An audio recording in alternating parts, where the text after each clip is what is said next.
Let me tell you of the days of high adventure.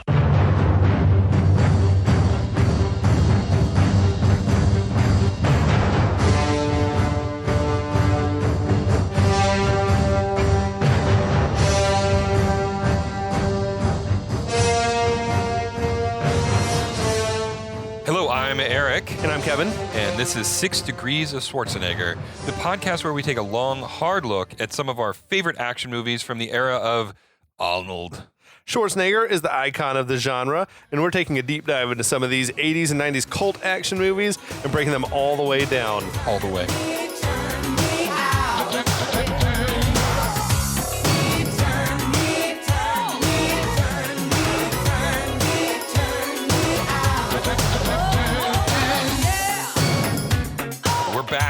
Back with episode 2 of Action Jackson. Yeah, man.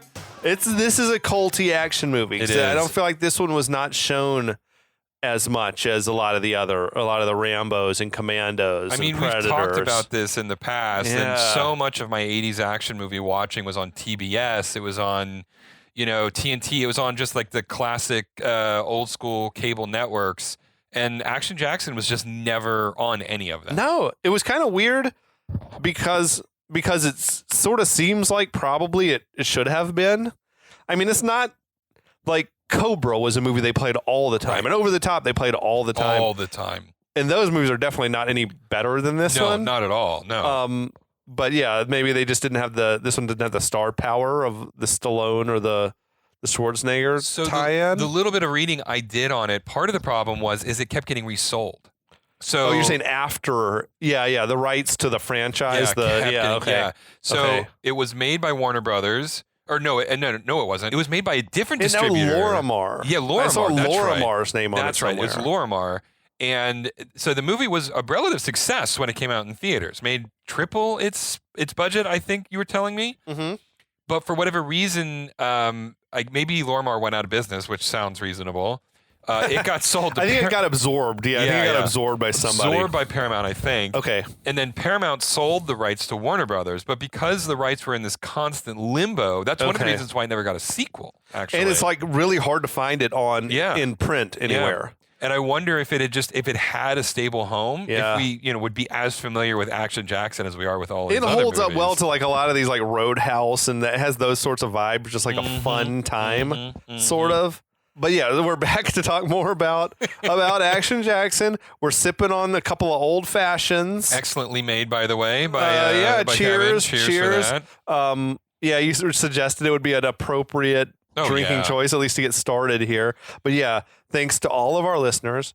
Thanks for checking us out. Check us out on social media if you're not already. We're on Facebook. We're on Instagram. We're on Twitter occasionally. Yep. X. Sorry, Elon. It's X now. It is X. I always forget that. Mm-hmm. And we're also on the Last of the Action Heroes podcast network. So thanks for listening to us there. At some point, teaser in the near future, we're going to appear on Katie's podcast, Retro Made, which is less of like 80s action movies and more of just like retro 80s and 90s pop culture. But we're going to talk about Stargate on there. So be sure to check that out because that's a movie that we both loved. It was a great time, and it was fun. I don't want to spoil too much, but it was a fun conversation because of Katie's interpretation of the movie. We had a lot of fun. So she didn't grow up watching it, so it was new to her. Exactly. That's exactly right. And so we had it was so much fun chatting with her about that movie. Definitely check it out. So that's on the horizon somewhere. Yeah. So glad to see 6 Degrees branching out a little bit. That's cool. Yeah. But anyway, we have a movie to talk about. There's Action Jackson to be discussed here. I've got the easy job of recapping the plot. This movie really barely has one. No. But basically what's happened so far is we've seen there was a character who we don't know his relevance yet. He got killed in the beginning. We got this character, Action Jackson, who's got the reputation of being like a really tough maniac cop, though we haven't seen any of that. And basically he's got a beef with this guy named Delaplane because of some shit that Delaplane's son did some years ago.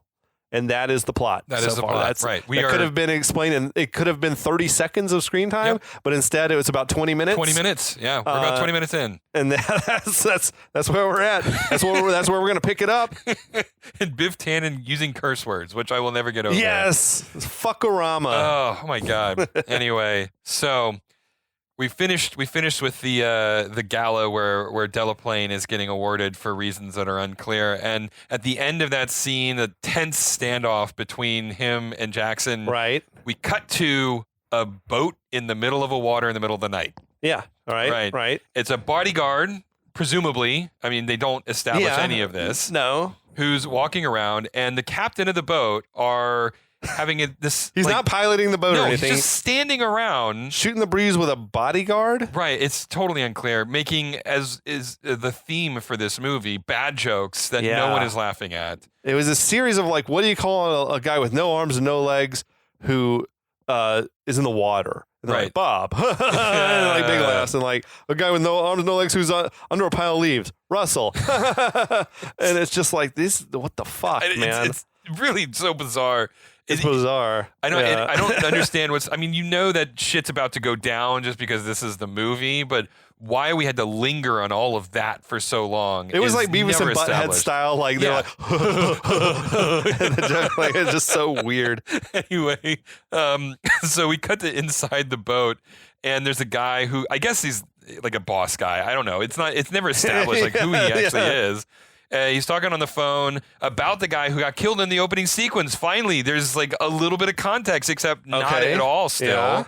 Yeah. We just know that they're related, not how they're related to the plot. Well, he's holding the newspaper up to the camera. Yeah. And the dude whose picture is there is not the guy who got killed in the opening scene, but it's definitely supposed to be. I'm wondering if they recast. Oh, I didn't notice or something, or if they're just it was a blurry black and white picture. But I'm this is the dude looked like he looked like Ray Wise or something. He just did not look like the guy who got killed. So funny. But anyway, the guy's line is when he hears about this, he's saying it was it's neither tragic nor accidental. Right. So he doesn't care, but he also knows that this was not a coincidence. I guess so. Yeah. So.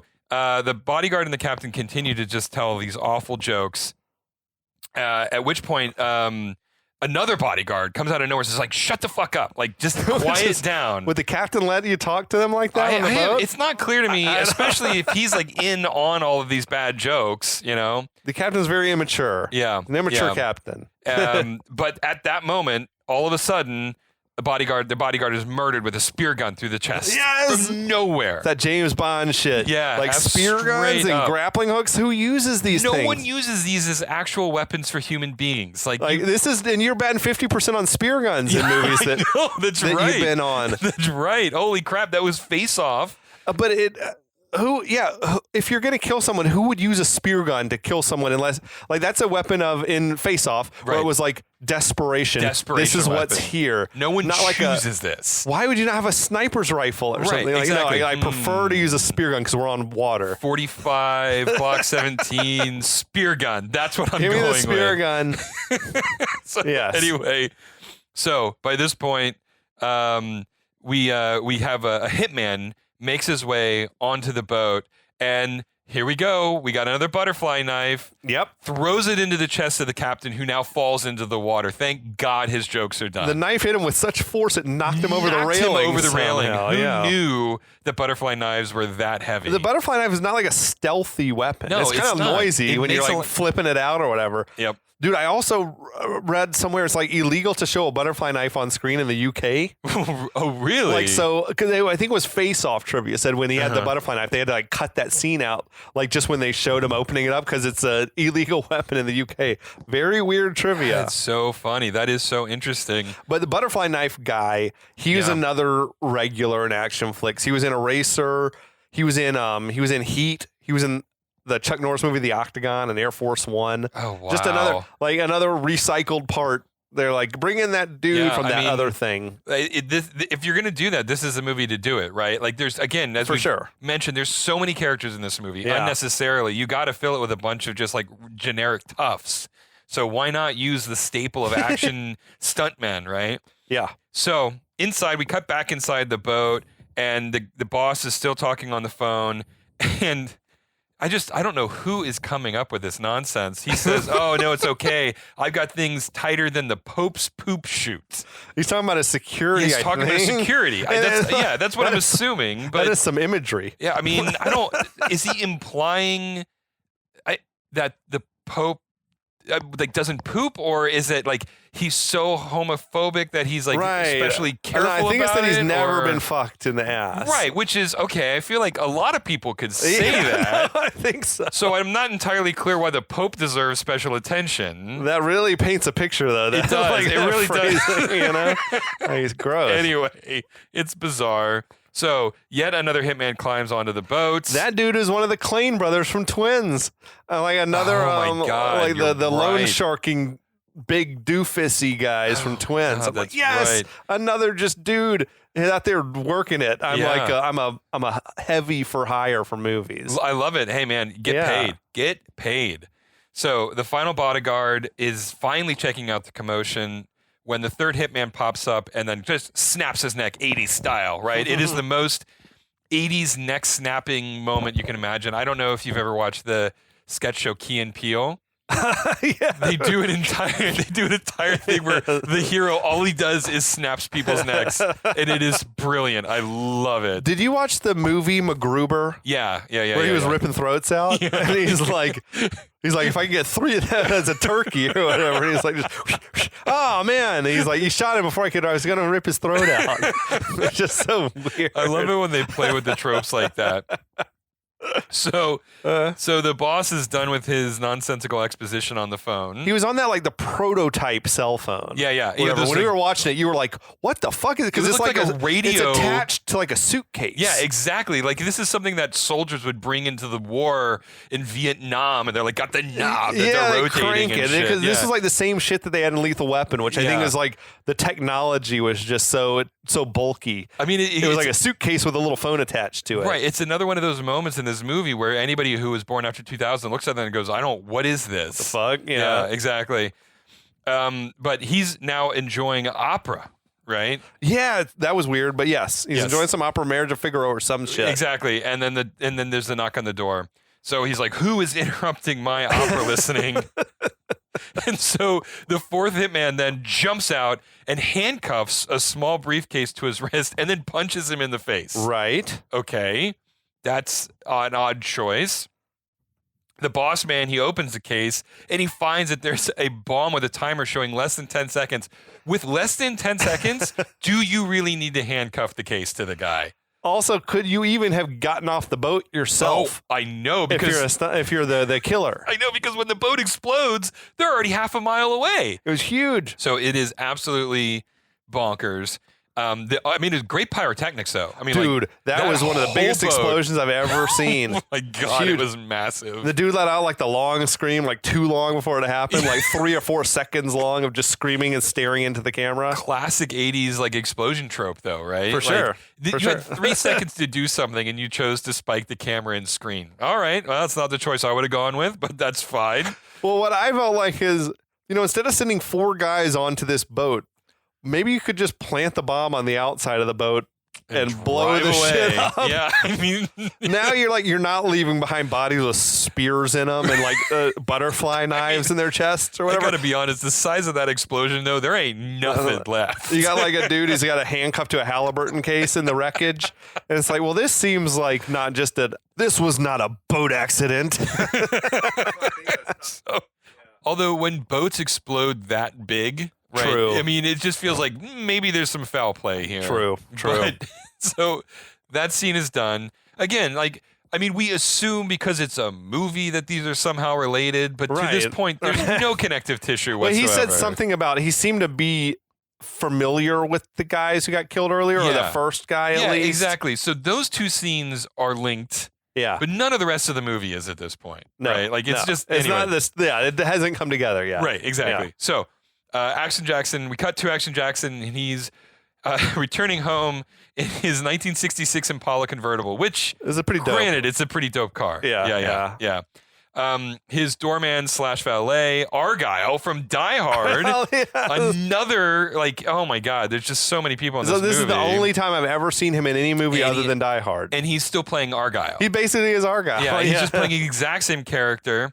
And he chats him up a little bit. And then Action Jackson, I don't remember exactly the line that he's saying, but he's like talking, and then Argyle just speeds away at full like tilt. lays rubber or whatever. Right, exactly. And the thing is, like, it's not funny. No, it's not. But we know Carl Weathers can be funny. Oh yeah, he's So I hysterical. chalk it up to, like, it's bad writing. It's just Right. not a funny joke. I don't know if anyone could make that. I mean, funny. he was Tubbs in Happy Gilmore, for God's sake. Yeah, Happy right? Gilmore, like his stuff in Arrested Development's some of the funniest shit I've ever Yeah, seen. absolutely. I mean, the guy is hilarious. So I don't know. Anyway, so he goes up to his apartment. At least we aren't forced to watch him make the whole trek. Like, they actually just cut to him in his apartment. Yeah. The movie has faith that we'll understand that.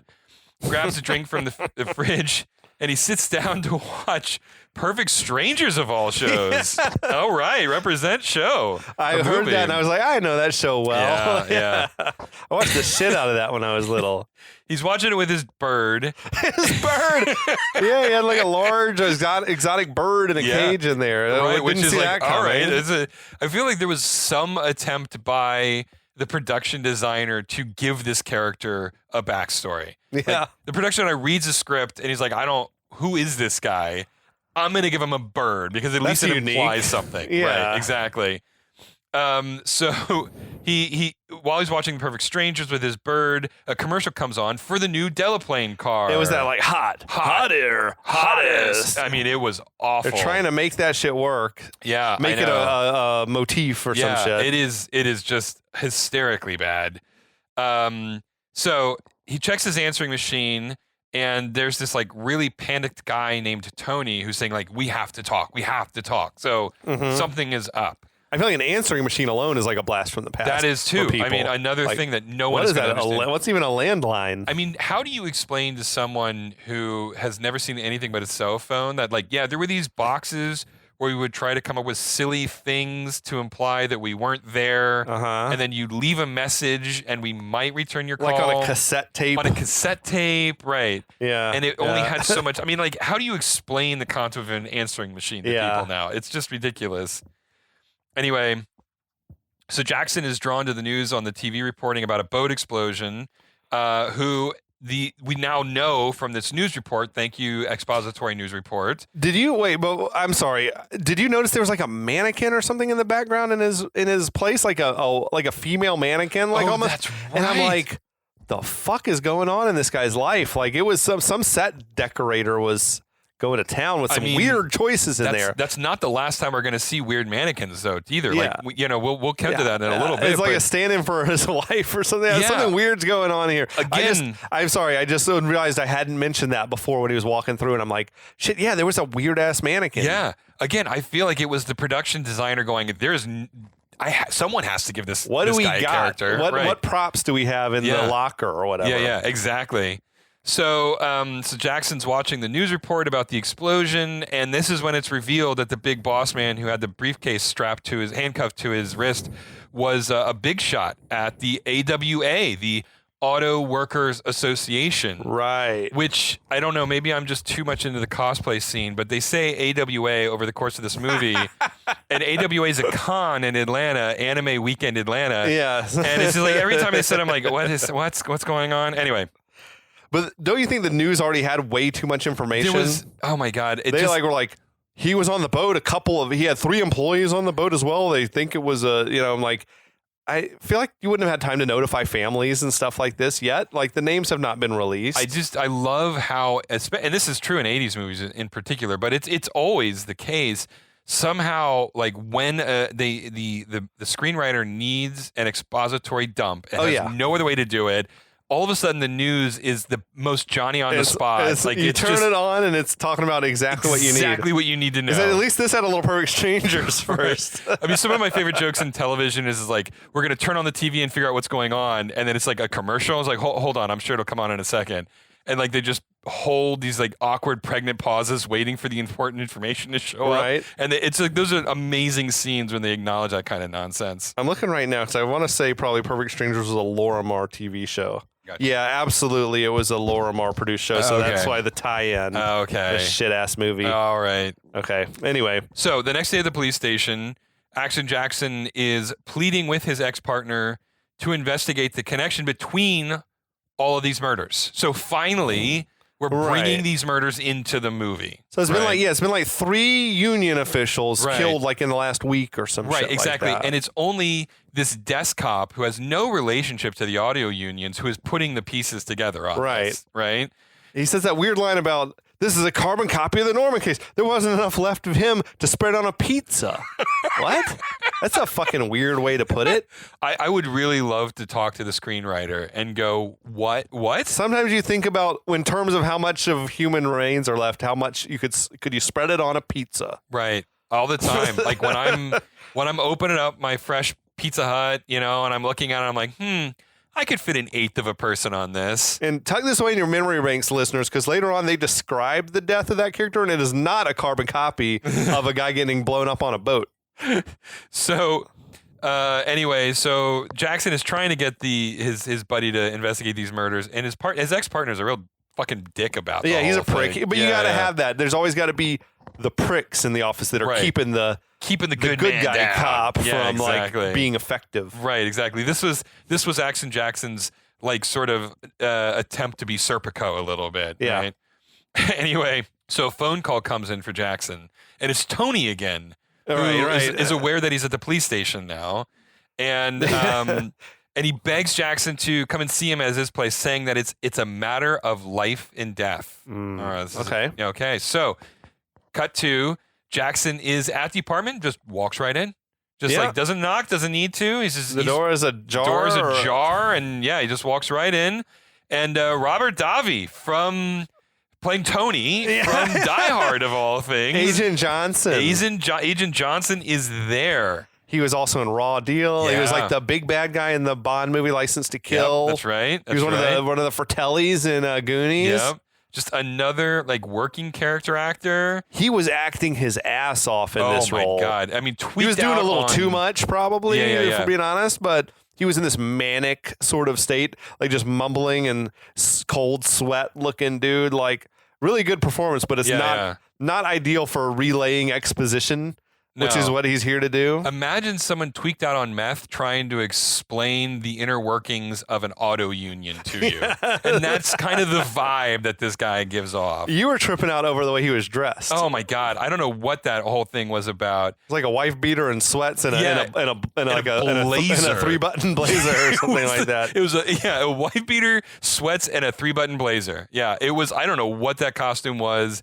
Again, I feel like the people having the most fun on this movie were like the prop designer and the costume designer and the production designer, and they were just having a blast because no one was paying attention.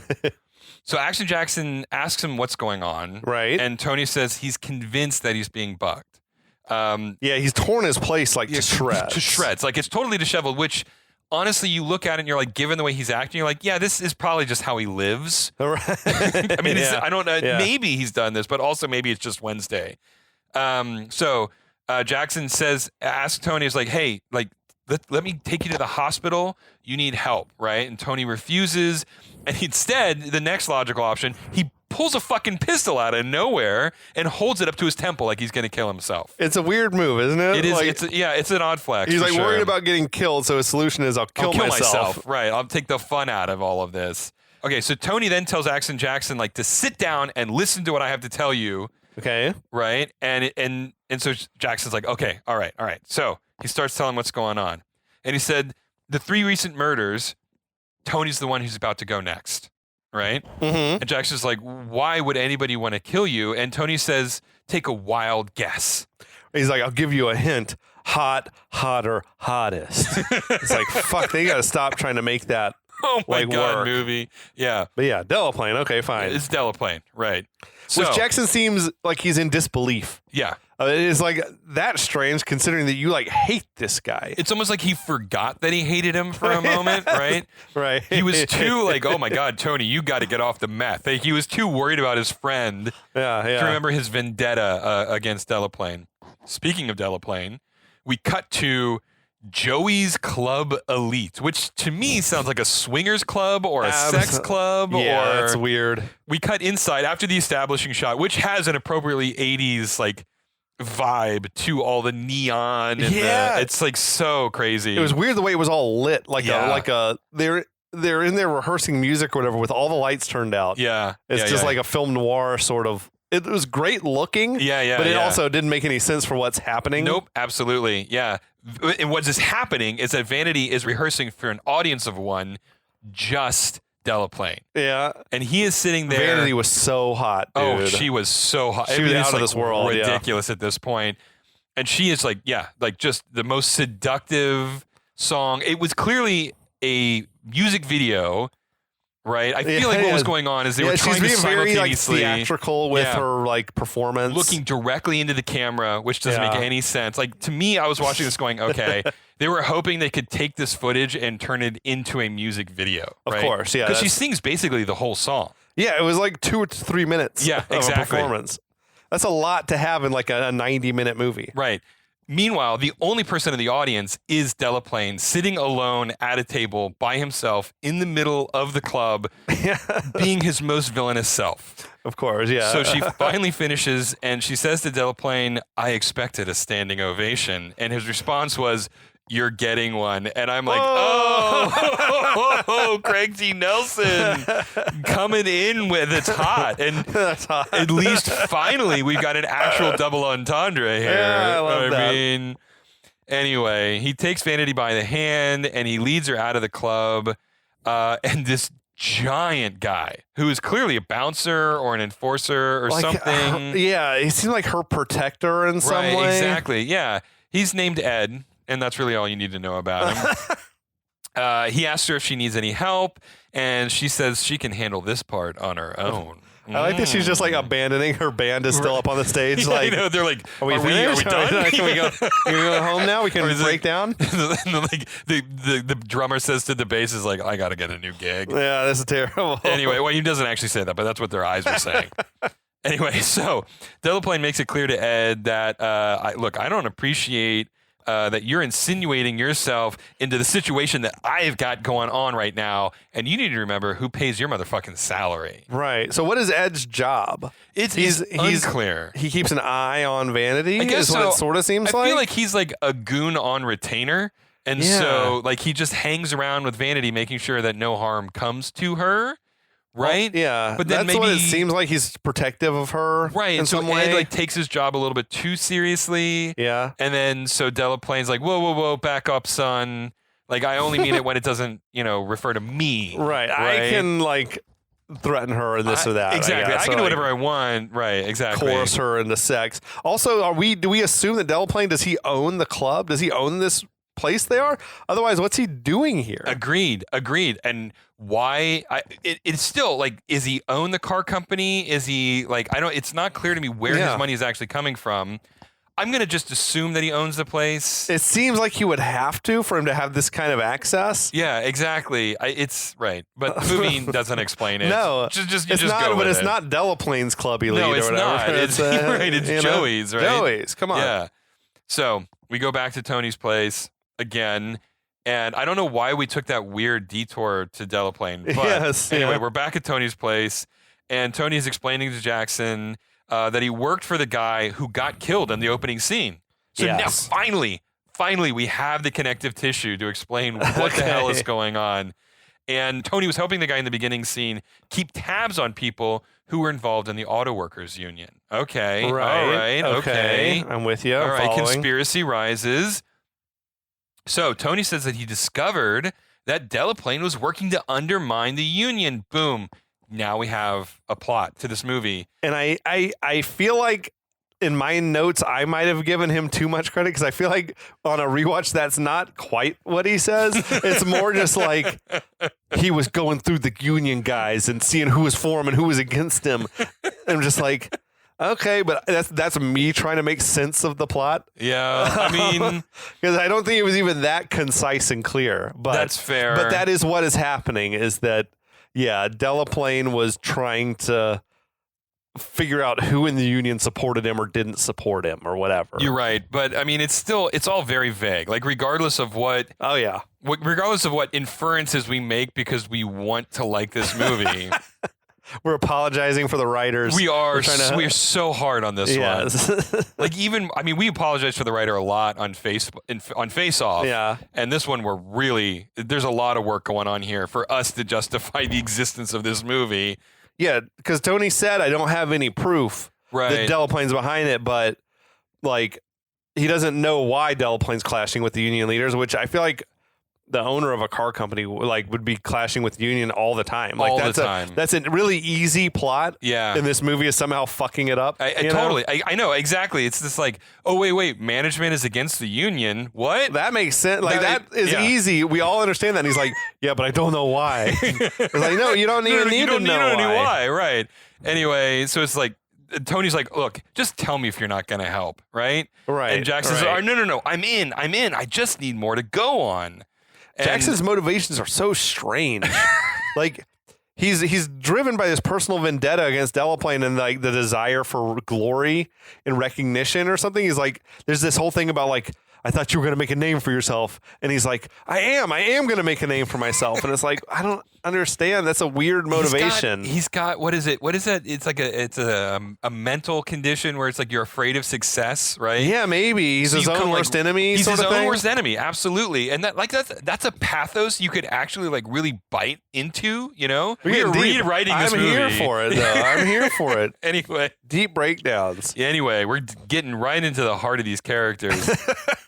So Tony tells Jackson that he should try talking to Delaplane's mistress, Vanity, Sydney Ash. I love that name. Why would he think the mistress is going to know anything about Delaplane's like criminal schemes? The only thing that I can imagine, and again, we're writing the script for the movie, is that maybe Sydney has a history of having really loose lips. Right, and like sure. Delaplane loves to like gossip because that's a thing, right? Maybe likes to brag about his like schemes exactly to his mistress, and so maybe she has trouble keeping a secret, and so maybe that's why. I was struggling even to get over the hump of how does Tony even know that Vanity exists? Right, because to this point in the scene we just saw, it seemed like it was the first time that he's asking Vanity back to his place, right? Like I think they've had a thing going. Oh, okay. But all right. So maybe if Tony's job is that he's like digging up dirt on people involved with the union, maybe he would know that and Delaplane's cheating on his wife and we could use that. So blackmail him or something. So I missed this. Maybe you caught it. What is Tony's job? Like, is he a PI? Is he a mob enforcer? He's like I feel like he's like a PI, but he's only got the one client. He works for that guy who got killed in the opening. Right. The union guy. And his sole job is just digging up dirt on people that have dealings with the union. So he's a freelancer with only one client. Yeah, I understand why he was so nervous. He's like, it's like 3 dudes have been killed in the last week or whatever. I'm probably next. Yeah. So Tony reassures Jackson that all of this is for real. Right. It's like, if you look, you'll see I'm telling you the truth. It's that obvious, right? So Jackson's like, okay, I'm with you. I'm going to do like my own investigation. So he gets up to leave and he walks by an obviously fake UPS delivery guy. Like, this is the most fake delivery guy who could ever fake a delivery. He was wearing an APS uniform. Oh my God. And I mean, that had me wondering, like, is APS a real courier in this movie's world, or is did the killer get a fake UPS uniform? I love the idea that this killer got the gig at the last minute. I was like, shit, my UPS costume is in the dry cleaners. So he goes to the costume shop, and the only thing they have is an like, off-brand delivery guy. Or it's like, I don't want to get sued by UPS, so let me get a fake uniform. I mean, to wear. UPS is notorious about suing hitmen, so. But it's the dude we saw earlier on the Zodiac raft, driving it. The black guy of that quintuplet of assassins. Yeah, so he was also in Commando. That guy. That's right. He was like the soldier that got killed really early in the flick, like protecting Arnold's house. Yeah, so he's not a stranger to us, both within the fiction of the world and to us as viewers. So we know what's about to go down. So He goes to Tony's apartment. The door is still wide open because I guess maybe Right? the door doesn't lock, or I don't know. For a dude who fears for his life, like he's also got a bad habit of just leaving the door open. So the guy walks in and has a bizarre smile on his face. Tony goes along with it, even Right, though like delivery. Yeah. He's like, oh, a package for me? for me? I mean, Jesus Christ. So the delivery guy shoots him in the chest through the clipboard and he dies. That was a pretty solid kill. It was a good I like kill. the squib work and everything was nice. Yeah, that's true. That is true. I guess I'm just like sort of disappointed because it was so obvious. Like there was nothing. It was so anticlimactic. Like there was no fight. There was no excitement. He just shoots him and the scene is over. And like, oh, well, there goes Tony. There goes Agent Johnson Alas, dying poor again. Tony. Yes. We hardly knew ye. So we don't. It's not clear to me. I assume it's Vanity's place, but it could be anywhere. Like it could be a hotel. We don't know. Anyway, Right. I feel like it must be like the Love Nest or something exactly. like that. So yeah, it's the apartment that the rich guy always buys for his mistress. Of course, yeah. Delaplane's like paying the rent. Exactly. I'm sure. Exactly. Yeah. So it's this love nest, and they go in. And Vanity says out of nowhere, which like to me is like the worst hard-on killer. I saw you on the paper with your wife. Like, whoa. Why are we talking about my wife? Why are we talking right about my now? wife right now? Yeah. And so then she follows up with this, like really trying to like cool his mojo by saying, Yeah. if he's ever going to tell his wife about him and Vanity, and he rightly asks, why would I ever do that? That's like, yeah. the exact correct response. Right, that right? is the exact correct response. Like shitheads who are cheating on their wife, they don't typically cheat with the plan being that one day I'm going to tell her. Yeah, exactly. Like no, And if this goes according to plan, she never finds She out. never finds out. And that was enough, but then he continues on for some reason saying he doesn't mix business with pleasure. Which not even sure. She asks, right? Well, which is business and which is pleasure? Which is a fair question because I'm not sure that analogy No, it makes doesn't sense. hold This here. is pleasure and pleasure, right? Or- exactly. There's no. I don't know. It's again movie. It's unclear. So Vanity complains that she wishes she would come see her more, and that he has a record producer that's supposed to come and hear her sing, and that he promised her that he was going places. I mean, just like this litany of nags on this guy. No one wants a nagging mistress. No, it's so weird to me that like you come into the love nest and she immediately is doing everything in her power to make it not happen. That goes against the whole concept of the mistress. Is like, no, I got the mistress because I'm tired of the nagging. Right, exactly. And so, Yeah. right, exactly. So she's the worst mistress in the history of the universe. We quickly established this. So he sits down and then tells her to give him 2 good reasons why he would say any of those things. And she promptly removes her top. There's only one thing that can happen with that setup, Oh my right? God. Like, give me 2 good reasons. Look, at the end of the day, Delaplane is coming in with the solid double entendres. So Yeah, he's trying his best. he's working hard. Anyway, so Vanity is now topless on screen. Yeah, absolutely. everybody. And she's hot as hell, man. She's super hot. Delaplane lays her down on bed and out of nowhere produces this very small case that looks like jewelry is going to be inside. Yeah, right. He's like, this is a girl's best friend. And or he some says this shit is a like girl's that. best friend. Right, exactly. And he opens it, revealing this 1920s style syringe that doctors were giving mental patients. It's like all chromed out. I mean, it is just unbelievable. It's the most insane thing ever. It's like definitely an antique. It is an antique syringe, and it is preloaded with heroin. Yeah, Right? Because you know. there's at no point does he draw the heroin into No, the not syringe. at all. I don't know how heroin works, but I feel like it probably doesn't keep well. No, like once it's turned into the liquid or whatever. Exactly, right. You want to inject it pretty quick after it's a liquid. And she says, what would I ever do without you? And Delaplane ominously says, let's hope you never have to find out. Uh-oh. So he injects her with the syringe in her, like, thigh? Just in her. It wasn't like he even like looked for a vein or he anything. He just like jabbed it in her thigh. Which is, I mean...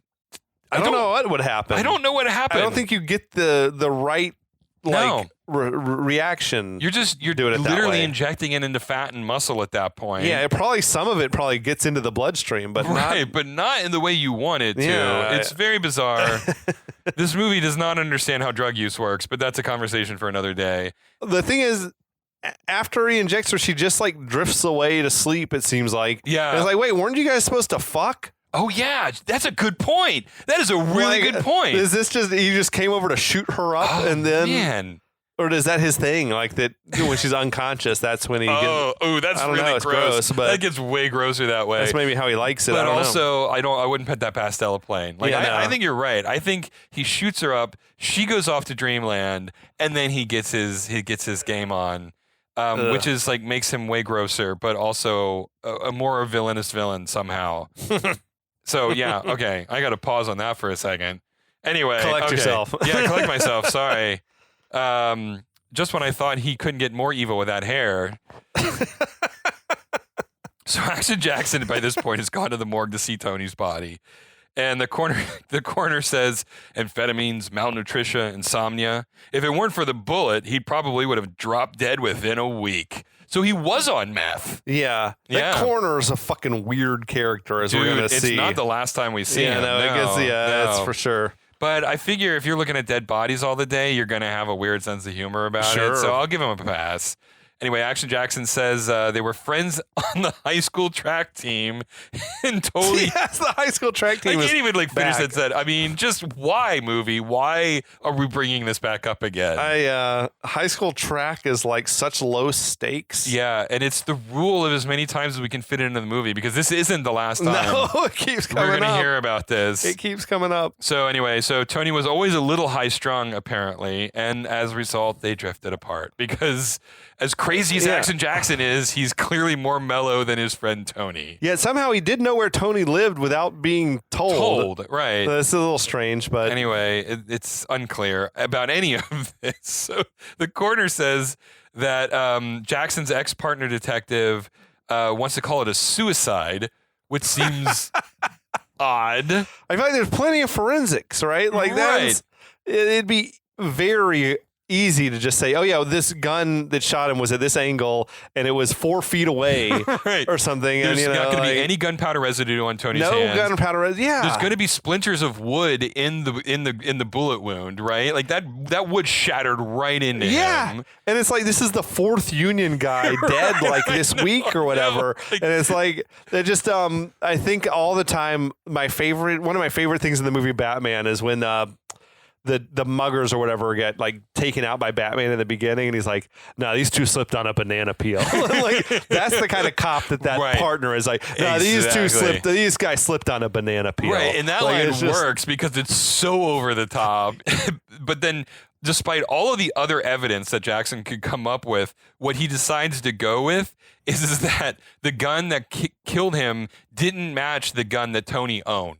Right, but he didn't know what guns he had. He could have other guns. Exactly. He has no clear information about how well armed Tony was.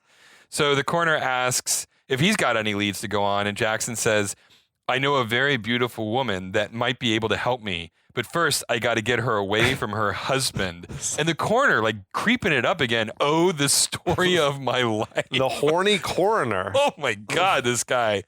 Oh, okay. To be fair, the way Action Jackson phrased that is like he shoehorned it into to being the setup for like a joke. Right. Everything in this movie is just like one bad delivered joke after another. Yeah. So it's not clear how much later, but it is later. And Delaplane and his wife, Sharon Stone, are having lunch with a business associate. Mm-hmm. And Jackson crashes the party and starts waving crime scene photos of dead Tony in front of everybody. Delaplane asks who the dead guy is, and Jackson says that he worked for the auto workers union and that he knew what Delaplane was planning with the union members, and now all those guys are dead. Yeah. Right? Yeah. So, like, Jackson's onto him at this point. Except he doesn't really know anything. No, he doesn't know fuck all at this point. He is like pure on speculating, right? He's not a great detective. No, he's the worst Jackson. fucking detective. Yeah. And the other guy at the table asked what Delaplane is planning for the union, right? Like, which seems like a natural question to ask at that point. Especially when Delaplane's like, "Oh, you don't know this guy. He's the president of the union." Right. So there's so many, but the union president, he also he doesn't seem overly concerned about the implication that Delaplane is involved in the murders. Right. And in fact, Delaplane taunts Jackson and says, please tell him everything that you think you know, right? Yeah. And so Jackson, of course, I mean, like Delaplane's calling. I don't his know bluff. shit. Right, exactly. Apologizes and leaves, and you sit to wonder what any of that was supposed to accomplish. You win this round, Delaplane. You may have won this battle, but the war is not over. It was such an impotent display from Action Jackson. God, like he walked out of there in a worse position than when he came in. If he had just not shown up, he would have a stronger platform to work weird. from. Anyway, so Delaplane tells the union boss not to worry about it, and then he smiles at Sharon Stone, like just the most evil smile ever. But I guess it's supposed to come across as innocent. It was weird. That whole scene was know. weird. Unless the union president is like complicit in this, and spoiler alert, he's not. He's not. His behavior is strange. Right. In this scene. He seems just not all that concerned about that Delaplane might be the one killing his guys. I mean, a cop shows up waving crime scene photos at you, and the union boss is being like, whoa. Okay, I need a minute to process what's going on here. This just doesn't feel like it's a random situation. Right? Yeah, for sure. So, yeah. Anyway, so Delaplane is at his mansion now, practicing his karate with somebody. I guess it could be a sensei. I think it was supposed to be his teacher. Yeah. I assume, unless he just brings a sparring partner maybe to the mansion sometimes. I don't know, but Aliang. That dude who he's sparring with was a famous guy, James Liu, who was he was in Big Trouble in Little China. He was also one of the that's right. I one of the remember him. Korean dudes in Best of the Best. That's right. Yeah, Okay. Seijin Kwan or something, but he's a very prominent stuntman and stunt coordinator. And just another familiar face for like guys who watched way too many karate flicks. Once again, in 80s movies, there was a lot of limited work that you could do if you were of a particular type, unfortunately. So speaking of that, Al Leong, who is apparently Delaplane's driver.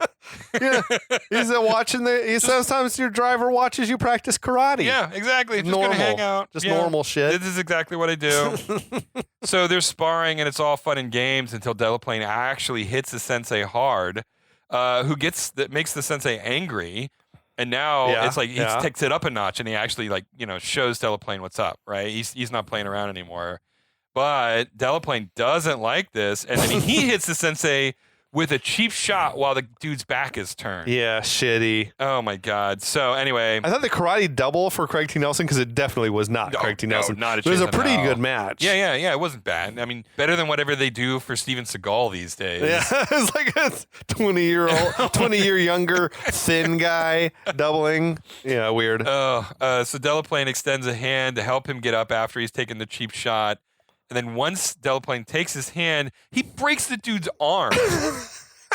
Like, why? That shit was wild. Like, what do you gain from this at this point? I feel like he used the prototype for the Terry Silver character in Karate Kid 3. Yeah, like the evil rich dude who likes to fuck people up in karate. 100%. So Delaplane tells Aliang to see the dude to his car, and then Aliang gruffly escorts this broken man out. I know. From the How are you going house. to drive home with a broken arm? So, presumably, while all this is happening downstairs, we are upstairs, and we see Sharon Stone completely ass naked, taking a nice sauna. I was not expecting peak Sharon Stone nudity in this movie. Not at all. That came out of nowhere. With porno music playing. She's straight up. Yeah. This was the most gratuitous nudity you can imagine. Oh, I know. I mean, it goes nowhere. It does nothing. It has no bearing on the story. No bearing on the story whatsoever. I mean, like she at comes... least the vanity scene. At least she was about to have sex. Like it makes sense that she's taking clothes off. Right. Exactly. This is just like. You know what? What if before something important happened, she was naked in the sauna and we were videotaping it? That is exactly what this was, because the movie could have started with her with her robe already on. Yeah, no. Overhearing. What if we started before that and she's naked because why not? Because why not? Indeed. Have you seen her? Unreal. So yeah, the most gratuitous nudity that ever gratuitous. So she comes out of the sauna. She finally puts clothes on.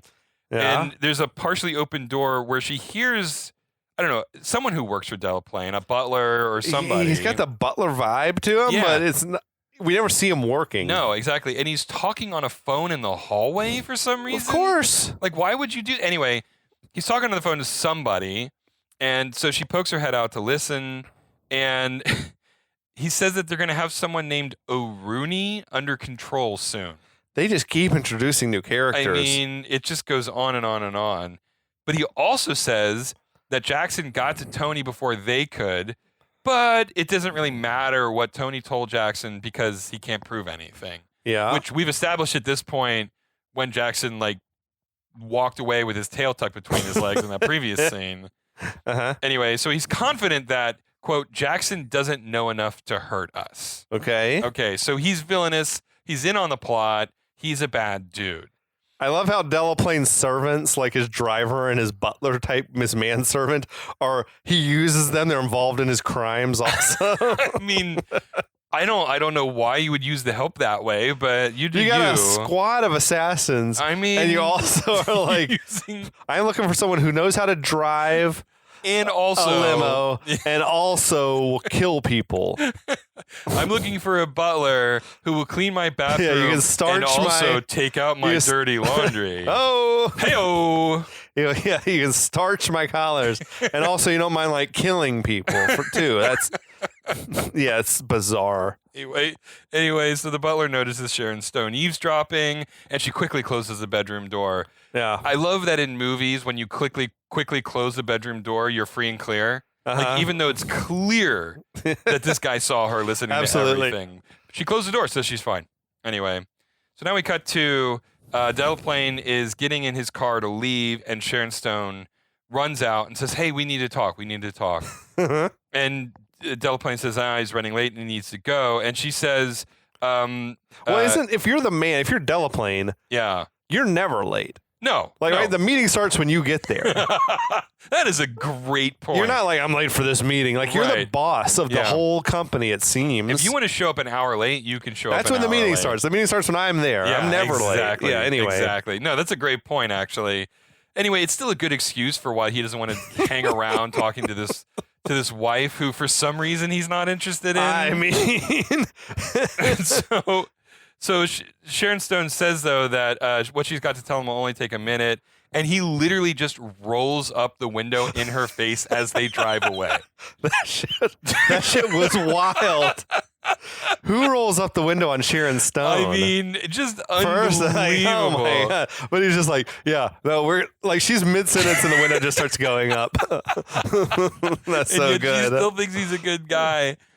So she's getting dressed and she's hustling out of the door, and then the butler tries to stop her.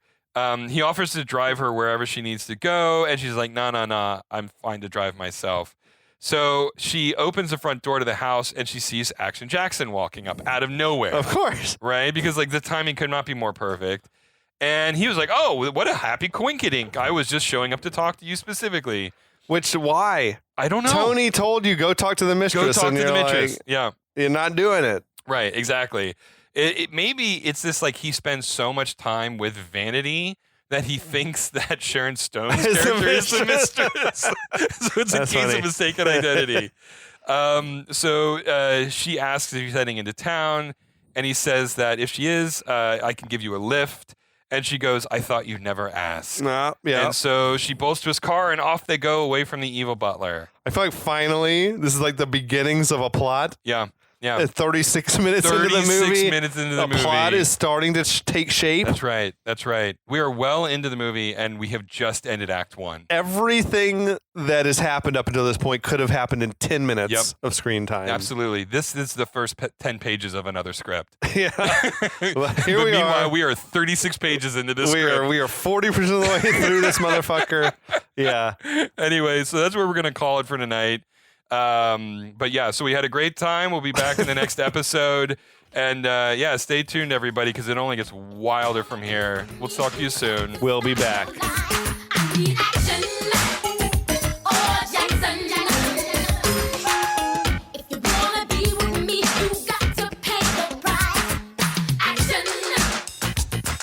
Jackson, fraction.